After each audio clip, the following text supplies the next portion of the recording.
तो hello students, डेक्स education. तो आज का जो हमारा टॉपिक है वो है परासरण दाब। तो हम लोग बात कर रहे थे परासरण की और आज हम बात करेंगे परासरण दाब की, ठीक है, जिसको हम लोग ऑस्मोसिस के नाम से भी जानते हैं। तो परासरण में क्या था, हमने आपको बताया कि परासरण क्या होता है कि जब एक सांद्र विलयन अणु विलयन दोनों को जब हम मिक्स करते हैं तो दोनों को मिक्स करने के बाद क्या होता है कि उनकी होता है। इसका मतलब क्या है कि जो आपका सांद्र विलयन होगा, सांद्र विलयन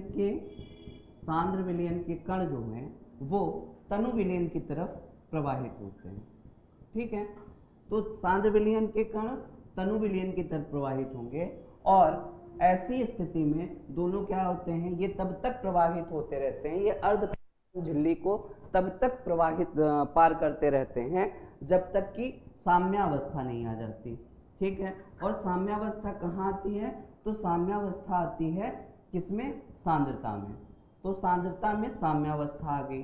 अब जब साम्यावस्था आ गई, ये जो प्रवाह है ये एक नेचुरल प्रवाह है। नेचुरल का मतलब रूप से प्रवाह होता है। इसमें ऐसा नहीं है कि हम कोई एक्सटर्नल एजेंसी के द्वारा, किसी बाहरी फोर्स के द्वारा या बल के द्वारा हम ऐसे विलयन के कणों को प्रवाहित कर रहे हैं, ऐसा नहीं होता है। ये स्वतः प्रवाह होता है। स्वतः प्रवाह कि जैसे पानी का फ्लो है तो वो ऊपर से नीचे की तरफ ही बहेगा, ठीक है।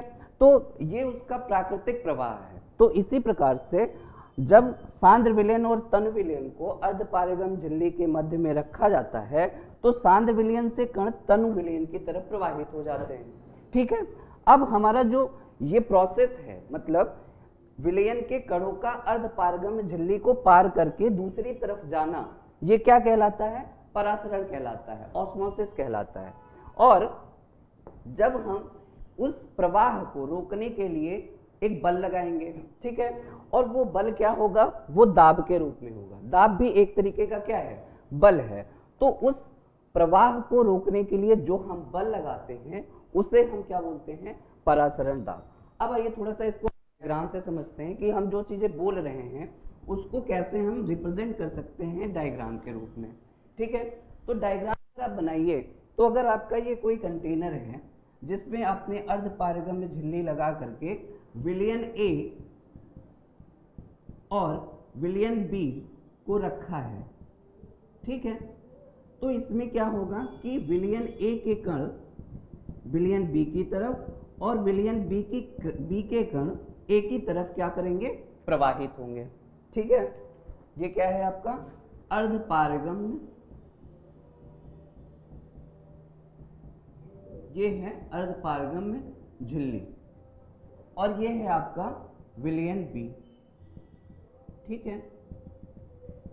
तो विलयन बी के जो कण होंगे, मान लीजिए आपके विलयन बी के कण ये हैं, ये क्या करेंगे, विलयन बी के कण ए की तरफ और ए के कण बी की तरफ, ये क्या करेंगे, अर्धपारगम झिल्ली को पार करते हुए एक दूसरे की तरफ मूव करेंगे और तब तक मूव करेंगे जब तक कि साम्यावस्था नहीं आ जाएगी। और साम्यावस्था किस में आएगी, सांद्रता में आएगी, ठीक है। और ये प्रवाह कैसा है, तो ये बेटा स्वतः प्रवाह है, स्वतः प्रवाह है, ठीक। अब इस प्रवाह को रोकने के लिए हमने एक टर्म यूज किया, स्वतः प्रवाह।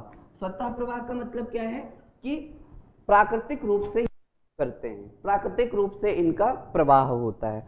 अब इस प्रवाह को रोकने के लिए हम क्या करेंगे, हम बल लगाएंगे। और वो बल किस रूप में लगाएंगे, तो दाब के रूप में लगाएंगे। और आपको पता है कि दाब भी क्या है, एक प्रकार का क्या है, बल है।